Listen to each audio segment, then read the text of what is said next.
T20 ವಿಶ್ವಕಪ್ನಲ್ಲಿ ಭಾರತ ಗೆದ್ದಿದೆ. New Zealand ವಿರುದ್ಧ ಭಾರತಕ್ಕೆ ಭರ್ಜರಿ ಗೆಲುವು.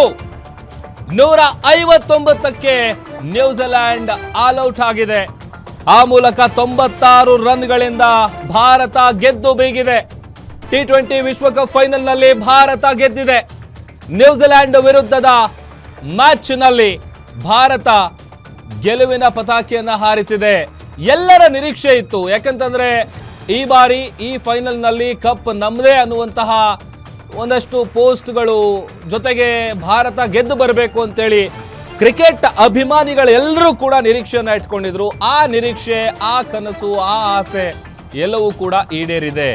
ಇದು 3ನೇ ಬಾರಿಗೆ ಸೂರ್ಯ ಪಡೆ ಹೊಡೆತಕ್ಕೆ ಕಿವೀಸ್ ಪಡೆ ಉಡೀಸ್ ಆಗಿದೆ. ಸಂಜು ಅಬ್ಬರಕ್ಕೆ ಸ್ಯಾಂಟ್ನರ್ ಟೀಮ್ ಮಂಕ್ ಆಗಿದೆ. ಟಿ20 ವಿಶ್ವಕಪ್ನಲ್ಲಿ ಭಾರತ ಗೆದ್ದು ಬೀಗಿದೆ. ನ್ಯೂಜಿಲೆಂಡ್ ವಿರುದ್ಧ ಭಾರತಕ್ಕೆ ಇದು ಭರ್ಜರಿ ಗೆಲುವು. 3ನೇ ಬಾರಿಗೆ ಟಿ20 ವಿಶ್ವಕಪ್ ಅನ್ನ ಭಾರತ ಗೆದ್ದಿರೋದು. ಸೂರ್ಯಕುಮಾರ್ ಯಾದವ್ ಪಡೆ ಹೊಡೆತಕ್ಕೆ ಕಿವೀಸ್ ಪಡೆ ಉಡೀಸ್ ಆಗಿದೆ.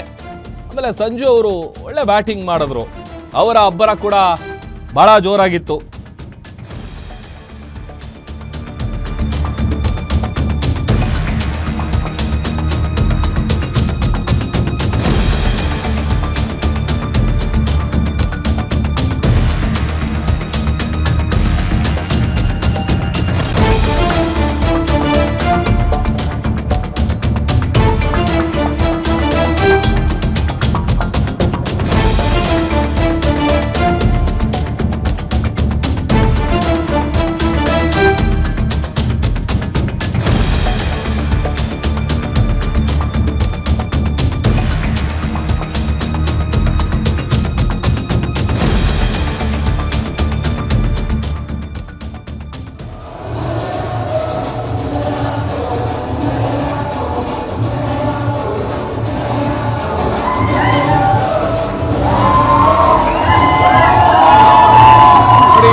ಜೊತೆಗೆ ಶರ್ಮಾ ಅವರು, ಇಶಾನ್ ಕಿಶನ್ 46 ಬಾಲಿಗೆ 89 ರನ್ ಅನ್ನ ಬಾರಿಸಿದ್ದು ಸಂಜು ಸ್ಯಾಮ್ಸನ್ ಅವರು.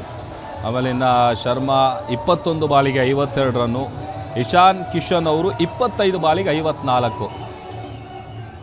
ಮತ್ತಷ್ಟು ಡೀಟೇಲ್ಸ್ ಕೊಡ್ತಾರೆ ನಮ್ಮ ಡಿಜಿಟಲ್ ಎಡಿಟರ್ ದಿಲೀಪ್, ದೂರವಾಣಿ ಸಂಪರ್ಕದಲ್ಲಿ ಜಾಯ್ನ್ ಆಗಿದ್ದಾರೆ. ದಿಲೀಪ್, ಎಲ್ಲರ ನಿರೀಕ್ಷೆಯಂತೆ 3ನೇ ಬಾರಿಗೆ ಟಿ20 ವಿಶ್ವಕಪ್ನಲ್ಲಿ ಭಾರತ ಗೆದ್ದಿದೆ. ಡೀಟೇಲ್ಸ್ ಕೊಡ್ತಾ ಹೋಗೋದಾದ್ರೆ ಪ್ರಭು, ಆರಂಭದಲ್ಲಿ ಈ ಟೀಮ್ ಇಂಡಿಯಾ ಬ್ಯಾಟಿಂಗ್ ಆರಂಭಿಸಿದ ಆರಂಭದ 10 ಓವರ್ಗಳಲ್ಲಿ ಟೀಮ್ ಇಂಡಿಯಾ ಏನೊಂದು ಸ್ಕೋರ್ ನ ಗಳಿಸ್ತು. ಆ ಸ್ಕೋರ್ ನ ಗಮನಿಸಿದಾಗ್ಲೇನೆ ಭಾರತದ ಗೆಲುವು ಬಹುತೇಕ ಖಚಿತ ಅನ್ನೋ ರೀತಿ ಆಗಿತ್ತು. ಅದರಲ್ಲೂ ಸಂಜು ಸ್ಯಾಮ್ಸನ್ ಅವರಿರ್ಬೋದು, ಅಭಿಷೇಕ್ ಶರ್ಮಾ, ಇಶಾನ್ ಕಿಶನ್ ಅವರೆಲ್ಲರ ಒಂದು ಅರ್ಧ ಶತಕಗಳೇನಿದೆ, ಅಮೋಘ ಅರ್ಧ ಶತಕಗಳು. ಆ ನೆರಳಿನಿಂದ ಭಾರತ ಯಾವಾಗ ಆರಂಭದ 10 ಓವರ್ಗಳಲ್ಲೇನೆ 100 ರನ್ಗಳ ಒಂದು ಗಡಿಯನ್ನ ದಾಟಿಬಿಡ್ತು, ಆಗ್ಲೇನೆ ಒಂದು ನ್ಯೂಜಿಲೆಂಡ್ ಆಟಗಾರರಿಗೆ ಒಂದು ಮಾನಸಿಕವಾದ ಒತ್ತಡ ಶುರುವಾಗಿತ್ತು ಅಂತ ಹೇಳ್ಬೋದು. ಇನ್ನು ನಂತರ ನ್ಯೂಜಿಲೆಂಡ್ ನ ಆಟಗಾರರಲ್ಲಿ ಯಾರೊಂದು ಸ್ಟಾರ್ಟಿಂಗ್ ಅಲ್ಲಿ ಅಲನ್ ಅವ್ರೇನ್ ಬ್ಯಾಟಿಂಗ್ ಆರಂಭಿಸಿದ್ರು, ಕಳೆದ ಒಂದು ಮ್ಯಾಚ್ ನಲ್ಲಿ ಅಲನ್ ಶತಕವನ್ನ ಬಾರಿಸಿದ್ರು.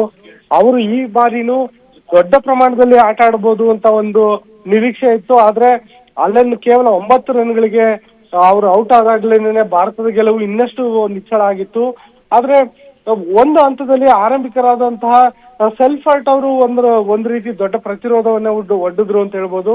ಕೇವಲ 26 ಬಾಲ್ಗಳಲ್ಲಿ 52 ರನ್ಗಳನ್ನ ಅವ್ರು ಗಳಿಸಿದ್ರು.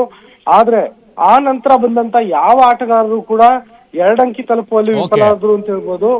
ಮತ್ತೆ ಸ್ಯಾಂಟ್ನರ್ ಏನಿದ್ದಾರೆ, ಅವರು ಕೊನೆ ಹಂತದಲ್ಲಿ ಒಂದು ಹಂತಕ್ಕೆ ಹೋರಾಟ ನಡೆಸಿದ್ರಾದ್ರೂ ಅದು ವಿಫಲ ಆಗ್ಬಿಟ್ಟಿತ್ತು ಪ್ರಭು. ಓಕೆ, ಥ್ಯಾಂಕ್ ಯು ದಿಲೀಪ್ ನಿಮ್ಮೆಲ್ಲ ಡೀಟೇಲ್ಸ್ಗಾಗಿ.